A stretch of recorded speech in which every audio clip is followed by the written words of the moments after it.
여러분에게 축복권이 있습니다. 오늘 말씀 제목입니다. 여러분, 마침내 러시아가 우크라이나를 침공했습니다. 우크라이나는 우리나라보다 굉장히 멀리 있어서 사실은 그 나라가 어떤 나라인지 모르는 분도 많고요. 그래서 아무나 막 뭐라고 말하면 그런가 이렇게 믿어버릴 수도 있고 한데, 저는 원래도 조금은 관심이 있었지만 이번 사태에 대해서 여러모로 조사도 해보고 우크라이나 이 상황이 어떤가 좀 공부를 좀 했습니다. 특별히 제가 조사한 것을 가지고 우크라이나에서 오랫동안 선교하고 있는 제 후배 선교사님이 있어서 지금은 루마니아에 잠시 피신해 있어요. 그래서 이 글을 보고 어떻게 생각하냐 그랬더니 일부 좀 보충도 해주고 그런 글들을 제가 주보에 또 실어놨지만 신문사에 또 보내드렸는데, 이 우크라이나는 100년 전 1922년에 러시아와 벨라루스와 함께 소비에트 연방, 줄여서 소련이라 그러죠. 소련을 창설한 나라 중에 하나예요. 그렇지만 실제로는 볼셰비키 혁명 이후에 러시아 강대국으로부터 이 우크라이나는 많은 괴롭힘을 당하고 착취와 학대를 당했어요. 예를 들면 그 소련이 세워진 것로부터 10년 후 이야기예요. 1932년, 33년 그 어간에 여러분 혹시 들어보셨나요? 홀로도모르라고 들어는 보셨나요? 많은 사람들이 홀로도모르를 잘 몰라요. 이 홀로도모르란 말이 우크라이나 말로 기아로 인한 치사라는 뜻인데, 여러분 사진 보시면 길바닥에 사람들이 죽어서 아무도 치우지 않고 그대로 막 널브러져 있는 것 비참해서 못 봐주겠죠. 저건 아주 일단면인데, 저 1932년 33년 동안에요, 우크라이나 국민들이 250만에서 350만 정도 되는 사람들이 굶어서 죽었어요. 왜 이렇게 됐냐? 곡창지대 생량 생산지인 우크라이나의 식량을 러시아가 다 약탈해가고 식량 배급을 안 해줘서 300만 명이 굶어 죽었다는 거예요. 이건 뭐 역사적인 사실이고 여러분이 위키백과도 아무데 검색하면 잘 나오는데, 이 외에도 여러 가지로 러시아가 우크라이나를 핍박해 왔어요. 한 8년 전에 2014년에는 크림반도를 러시아 군인들이 다 총 들고 지키고 있고 주민 투표를 시켰어요. 우리는 우크라이나 독립해서 러시아에 속하기를 원한다 이렇게 투표를 했어요. 총 들고 서 있는 앞에서. 그러니 그게 정상적인 투표인가요? 그리고는 크림반도를 러시아 땅으로 병합해버렸는데 국제사회에서는 인정하지 않고 있죠. 이 외에도 여러 가지로 핍박을 당하다가 결국 우크라이나 대통령이 러시아 때문에 도저히 못 살겠으니까 북대서양 조약기구, 줄여서 나토라 그러죠. 나토에 가입을 하겠다 이렇게 공언을 하자, 가입하기 전에 먼저 러시아가 푸틴이 침공을 해버렸습니다. 왜냐하면 가입해버리면 어떻게 되냐면, 나토는 30개 나라가 있는데 한 나라가 공격을 당하면 회원국들이 자동으로 군사 개입을 하게 돼 있어요. 근데 지금 가입하기 전에는 자동 개입을 못하죠. 빨리 침공을 해버렸어요. 근데 나토에 가입하려고 하다가 침공당했는데 나토 속한 나라들, 뭐 미국과 유럽 나라들은 멀뚱멀뚱 보고만 있지, 말만 강력한 제재를 취하겠다, 강력한 제재에 러시아가 눈도 깜빡 안 합니다. 그 이상의 자세한 이야기들은 주보 칼럼 여러분 보시기 바라고요. 이 우크라이나가 한때는 핵무기를 보유했던 군사 강대국이었습니다. 근데 핵무기 내려놓으면 경제 지원도 해주고 안전도 보장해주겠다 가문이슬에 속아서 평화협정을 맺고 핵무기를 다 포기한 결과 오늘날 우크라이나는 저렇게 일방적으로 얻어맞고 짓밟히고 있습니다. 어제는 우크라이나 한 젊은 병사가요, 젊은이 그러면 그저 우리 젊은 아들 같은 생각이 또 그러는데, 크림반도 쪽에서 넘어오는 러시아 탱크 저지하기 위해서 다리를 폭파해야 되는데, 문제는 다리를 폭파 버튼을 누르고 자기가 탈출할 시간이 계산이 안 나오는 거예요. 그래서 이 젊은이가 자원에서 가서 다리를 폭파함과 동시에 자기도 함께 자폭했던 것이 사진과 기사가 함께 나온 것을 보았습니다.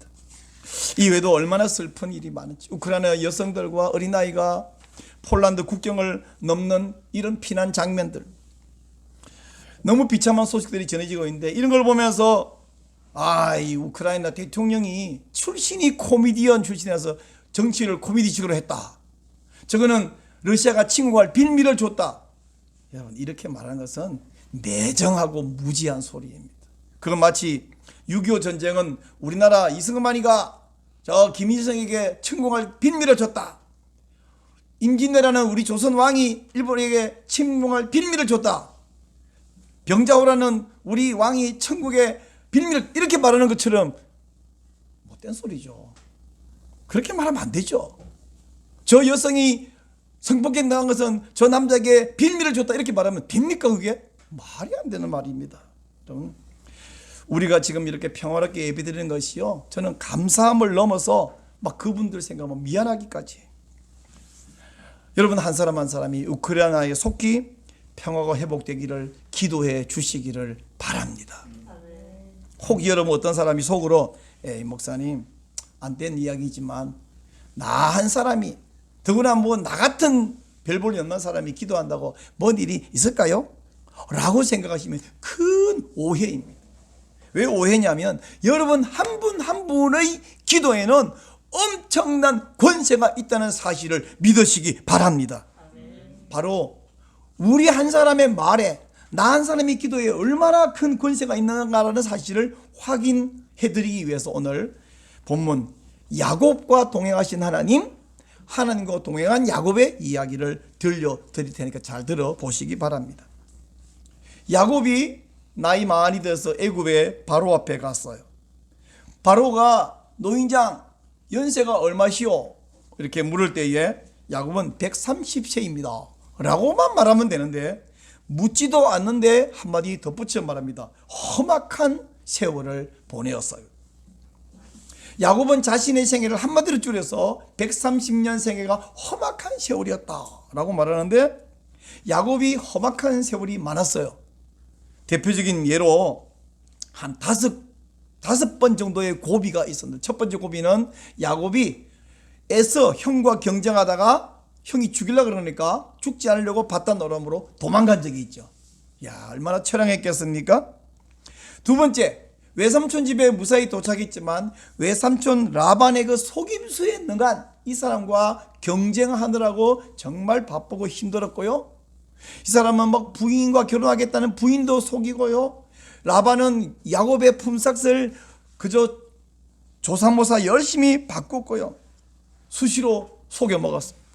세 번째 고비는 라반 때문에 어쩌다가 레아와 라헬과 함께 결혼했는데 그 하녀들까지 동원해가지고 아들 낳기 경쟁을 벌이는 이 아내들의 경쟁 때문에 집안 구조가, 가족 구조가 아주 복잡하게 되어버렸어요. 그러니까 그 안에는 가정 안에 평화가 없죠. 네 번째 고비는 이 사람이 이제 에서와 화해한 다음에 고향으로 가면 될 건데 안 가고 어디를 갔다고 지난주에 설교했죠? 세켐으로 갔어요. 그리고는 디나의 강간 사건이 발생합니다. 외동딸 디나가 강간당한 것도 슬프지만 이것 때문에 자기 아들 시몬과 레위가 세켐 남자들을 다 죽여버렸잖아요. 죽여서 잘 된 거라고요? 아니, 이제 주변 부족들에서 자기 가문이 몰살할 차례입니다. 하나님이 특별한 조치를 취하지 않았다면 그 가문 몰살하고 끝났을 거예요. 그리고 마지막 다섯 번째 고비는 요셉을 잃어버린 거예요. 자기 아들들이 어디서 주워온 옷을 보니까 자기 아들 요셉의 옷이 맞아. 피가 묻어 있어. 맹수가 뜯어먹었구나. 얼마나 괴로웠어요. 아마 사는 게 죽는 것보다 더 괴로웠을 것입니다. 근데 이렇게 험악한 세월을 보내었던 야곱은 기회가 있을 때마다 하나님이 나와 함께 하신다, 이 사실을 알았고 확신했을 뿐 아니라 자기 가족들에게도 하나님이 나와 함께 하신다 이렇게 공언을 했어요. 성경에 등장하는 것으로만 해도 2번 등장하는데 하나님께서 야곱에게 내가 너와 함께 하겠다 약속한 본문부터 한번 찾아볼게요. 첫 번째는요, 밧단 아람으로 도망갈 때 하나님이 야곱을 찾아오셔서 이렇게 말합니다. 같이 함께 읽겠습니다. 내가 너와 함께 있어 네가 어디로 가든지 너를 지키며 너를 이끌어 이 땅으로 돌아오게 할지라. 내가 내게 허락한 것을 다 이룰까지 너를 떠나지 아니하리라 하신지라. 내가 너와 함께 있겠다, 떠나지 않겠다. 두 번째는 라반 집에 속임수를 당하고 거기서 잘 살았는데 20년 지나고 하나님이 이제 너 야곱은 라반을 떠나 돌아가라 라고 말할 때 내가 너와 함께 있겠다고 약속합니다. 자, 또 한번 읽겠습니다. 여호와께서 야곱에게 이르시되 네 조상의 땅 네 족속에게로 돌아가라. 내가 너와 함께 있으리라 하신지라. 이렇게 말. 그리고 이제 한 번 더 말해. 결정적으로 평생을 가나안 땅 이렇게 살다가 130년이나 살았는데 바로에게 애굽으로 내려가지요. 이때에 하나님이 걱정하지 말고 애굽으로 내려가라. 내가 너와 함께 애굽으로 가겠다. 이렇게 말씀해요. 같이 한번 읽겠습니다. 내가 너와 함께 애굽으로 내려가겠고 반드시 너를 인도하여 다시 올라올 것이며 요셉이 그의 손으로 내 눈을 감기리라 하셨더라. 이렇게 말씀하셨어요. 여러분, 방금 말씀드린 대로 야곱의 생애는 한편으로는 하나님과 함께하는 생애였는데, 그럼 하나님과 함께하면 문제도 없고 어려움도 없고 세상이 꽃밭길만 그래야 되겠죠. 그런데 그렇지 않고 그의 생애는 하나님과 함께하는 생애에 있으면서 동시에 험악한 세월을 보냈어요. 거꾸로 말하면 그는 험악한 세월을 보냈음에도 불구하고 언제나 하나님이 자신과 함께하고 있다는 사실을 인식했고 믿었어요. 그의 가족들에게 이렇게 말해요. 첫 번째는 31장 5절에서 그들에게 이르되, 이건요 자기 아내 자기 가족들을 불러놓고 말합니다. 내가 그들의 아버지의 안식을 본적 내게 대하여 전과 같지 아니하도다. 그러할지라도 내 아버지의 하나님은 나와 함께 계셨느니라. 이렇게 말해요. 그리고 또 한 번은 세켐에서 디나 사건이 일어난 이후에 온 가족을 불러 모아서 자, 우리는 세켐을 떠나서 베델로 간다 라고 선언할 때에 또 야곱은 이렇게 말합니다. 우리가 일어나 베델로 올라가자. 내 환난 날에 내게 응답하시며 내가 가는 길에서 나와 함께 하신 하나님께 내가 거기서 제단을 쌓으려 하노라. 근데 나와 함께 하신 하나님이라고 그는 공언을 해요. 사랑하는 여러분, 야곱 이야기는 이렇게 하지만 야곱만 그러냐? 야곱의 생애는 첫째는 험악한 세월, 둘째는 하나님과 함께한 세월. 뒤집어 말하면 하나님과 함께한 야곱의 생애, 근데 험악했다. 여러분의 생애도 제 생애도 60년을, 야곱은 130년이지만 어떤 사람은 50년, 어떤 사람은 30년, 어떤 사람은 80년을 요약해보면 두 단어로 요약할 수 있어요. 하나님이 함께 하셨다, 험악했다. 이거 말고 다르게 표현할 일이 없어. 그죠? 자, 여러분, 야곱도 험악했고 오늘날 불신자의 생애도 험악하고 성도들의 생애도 험악한데 어른들뿐 아니라 어린애의 생애도 험악해요. 여러분, 이 험악한 세상에서 우리 예수님은 내가 세상 끝날까지 너희와 항상 함께 있겠다 약속을 하셨어요. 우리 이제 마태복음 28장 20절 큰 소리 한번 읽겠습니다. 시작. 볼지어다 내가 세상 끝날까지 너희와 항상 함께 있으리라 하시니라. 아멘입니까? 아멘. 이 말씀 믿으십니까? 아멘. 우리 한 구절만 더 제가 읽을게요. 주 예수 그리스도의 은혜와 하나님의 사랑과 성령님의 교통하심이 너희 무리와 함께 있을지어다. 여러분, 이 말씀 갖고 목사들이 예배 때마다 축복 기도를 하죠. 왜 이 말씀을 축복 기도합니까? 성도에게 가장 필요한 건 뭐냐? 하나님께서, 삼위 하나님께서 함께 하시면 나머지는 다 야곱의 생애처럼 험악하지만 형통했다. 여러분, 이렇게 하나님과 함께하는 성도는 어떤 태도로 살아야 되느냐? 성도에게 고난이 있어요. 험악해요. 하지만 고난이 있고 험악하고 실패가 있고 넘어질 때가 있다고 하여 하나님과 함께하는 성도가 사람들 앞에서 위축되면 안 됩니다. 오늘 이 야곱이 우리의 롤모델인데요. 아니, 당대 최강대국인 바로를 만나는 자리인데 만나면서 뭐 했다고요? 바로를 축복했다. 뭐 했다고요? 축복했다고요.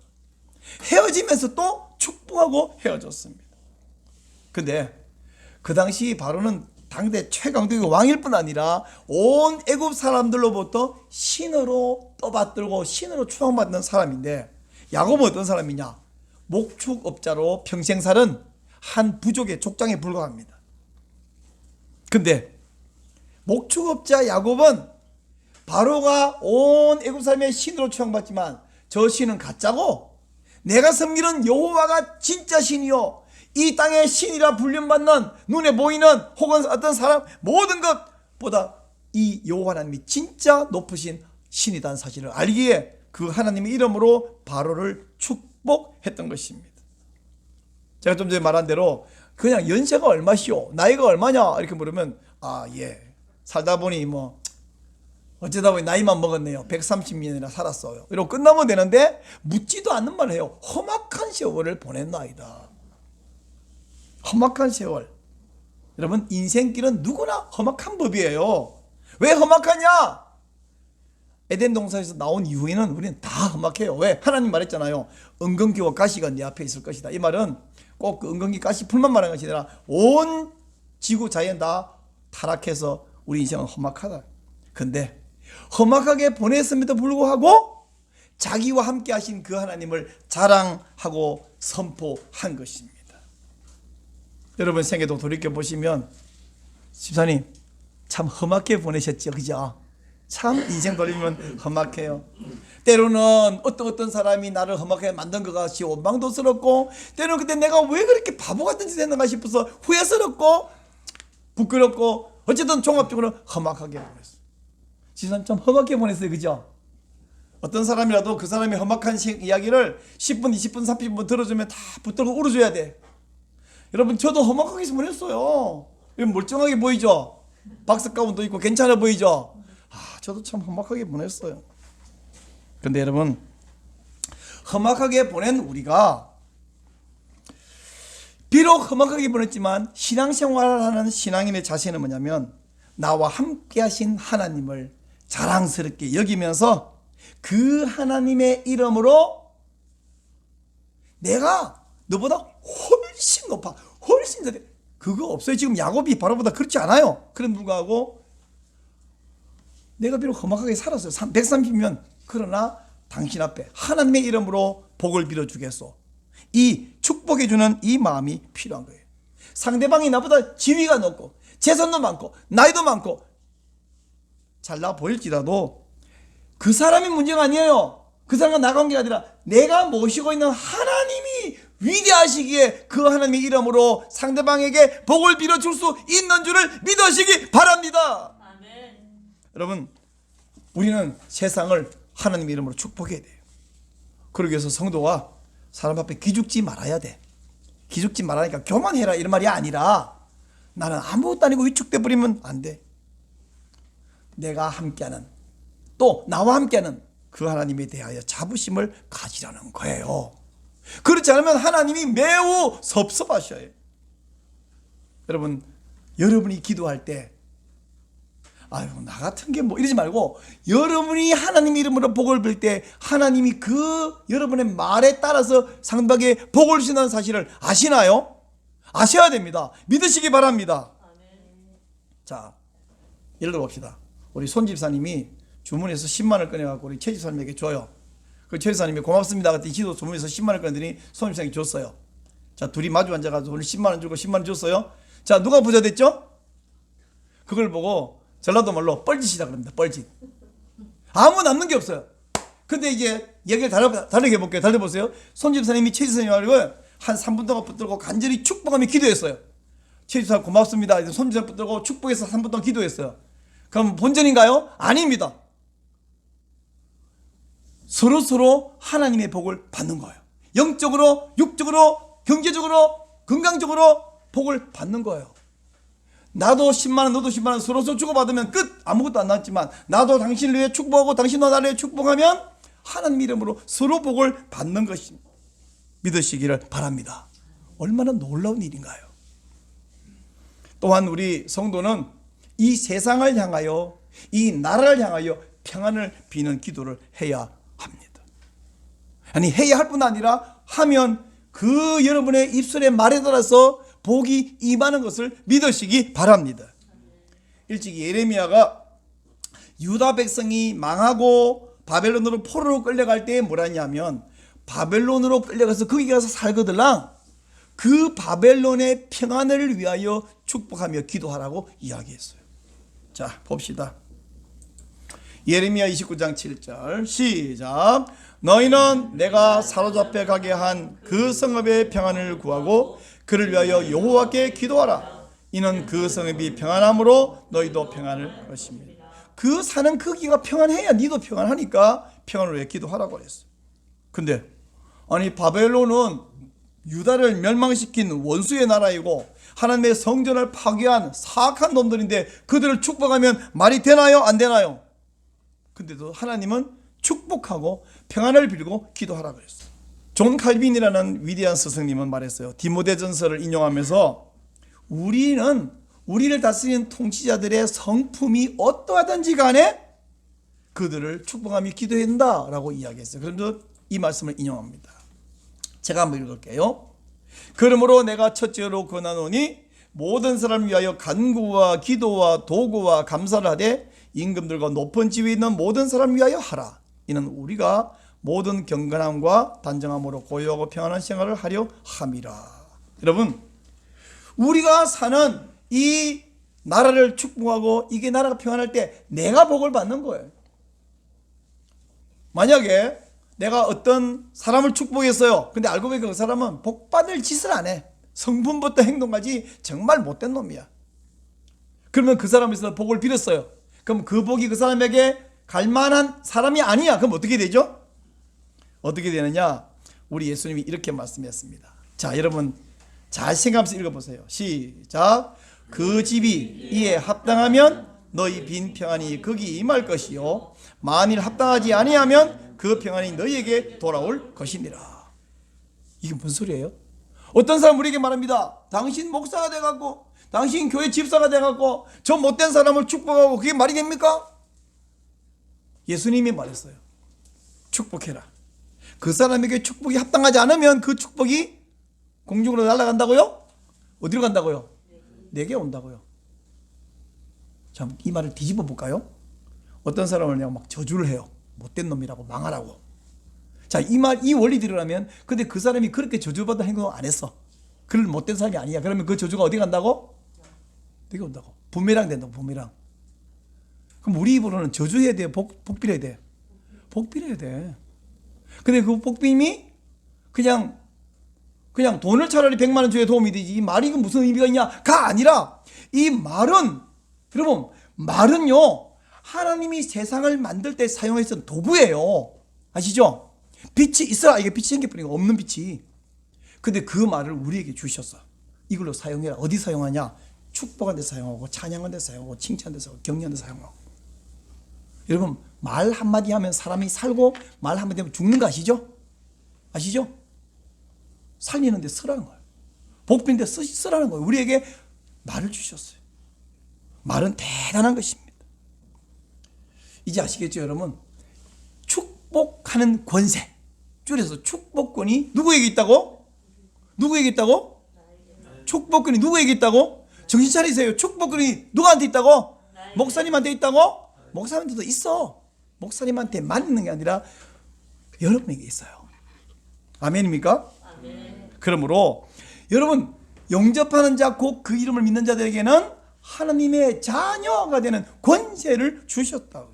이미 권세를 받으셨어요.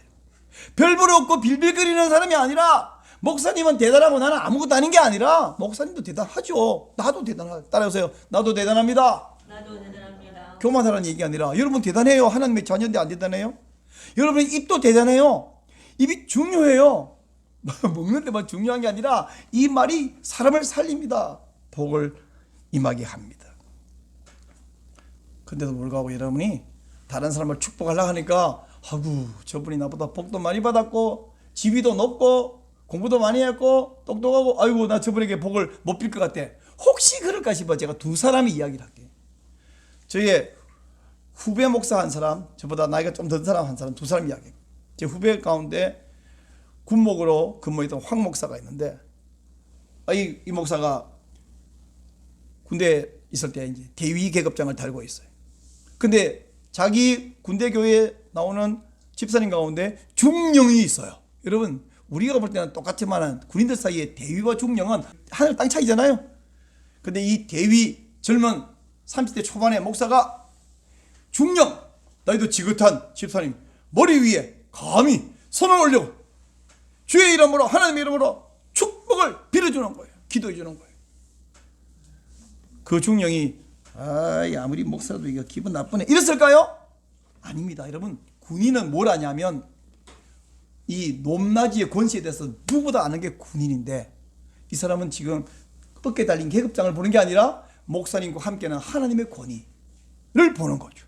그래서 아멘, 아멘, 아멘 기뻐하고 감사하고. 또 한 사람 이야기를 하죠. 제가 작년에 사무총장 섬길 때 우리 용기청 회장으로 섬겼던 이용현 목사님이라고 해요. 이분이요, 우리 현재 용인시 백군기 시장님을 찾아가는데 툭 한번 찾아가요, 시장실로. 근데 시장님은 어떤 분이냐? 이분이 원래 사성 장군 사령관 출신입니다. 별 4개, 한 개가 아니고 4개. 그리고 현재는 110만 용인시민의 대표자예요. 이분 찾아가면 뭐 그냥 맛있는 걸 뭐 아이고 고맙다 그러고 굽신거리고 나오는 게 아니에요. 시장님 찬송 부릅시다. 딱 자치 부르세요. 그 시장님이 이분이 오면 성경책 딱 준비하고 기다려요. 찬송 같이 부르고 성경을 찾아가고 본인 읽어도 되는데 시장님 이거 좀 읽어보세요. 읽고 나면 이 말씀을 가지고 설교합니다. 그러고 나서 기도합시다. 그러고는 서장님 머리 지긋한 70다 돼가는 지긋한 그 시장, 사성장군 출신 110만의 대표. 그러나 이 목사님은 대단한 수만 명의 대표자가 아니에요. 그냥 자그마한 상가교회에서 목회하는 목사님이에요. 그러나 하나님의 권위로 용기총 회장님의 권위로 머리에 손을 얹고 축복하며 기도해주는데, 시장님이 비록 사성장군 출신이지만 제가 말했죠. 군인들은 뭘 잘한다고요? 권위와 체계를 안다고요. 얼마나 그래서 이 목사님을 사랑하고 고마워하고 존경하는지 모릅니다. 회장 아니어도, 목사 아니어도, 제가 다시 말합니다. 목사에게만 축복권이 있는 게 아니라 여러분에게 축복권이 있습니다. 축복권이 누구에게 있다고요? 나에게 있다. 여러분에게 있다. 우리 하나님께서 아브라함에게 이렇게 말씀하셨어요. 너를 축복하는 자에게는 내가 복을 내리고 너를 저주하는 자에게는 내가 저주하리니 땅의 모든 족속이 너로 말미암아 복을 얻을 것이라 하신지라. 이 말씀은 아브라함에게 하나님이 하신 말씀이지만 아브라함뿐 아니라 저에게도 해당되고 여러분에게도 해당되는 줄 믿습니다. 또한 아브라함을 축복하는 자를 하나님이 복을 주겠다면, 아브라함이 어떤 사람을 축복하면 하나님이 그 사람의 복을 주신다 안 주신다? 주신다.